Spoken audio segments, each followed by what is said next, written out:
নিসংগতাৰ গভীৰতাত এখনি সৰু চিঠি আছিল, য'ত বহু অজ্ঞাত কথা আৰু মনত উদয় হোৱা অসংখ্য প্ৰশ্ন আছিল। কাহিনী সেই চিঠিৰ, যি আছিল নিজান ৰাতিত মোৰ লগৰী, বিলীন হৈ গৈছিল বিভিন্ন অধ্যায় অনুচ্ছেদবোৰ পাঠ কৰি।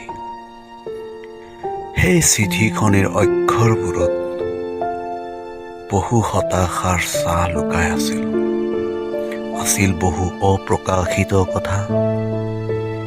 সেইবোৰেই আছিল মোৰ সুখৰ দুপৰীয়া জীৱনৰ এই লক্ষ্যহীন যাত্ৰাত। সেই চিঠিখনেই মোৰ সাৰথি হৈ ৰৈছিল।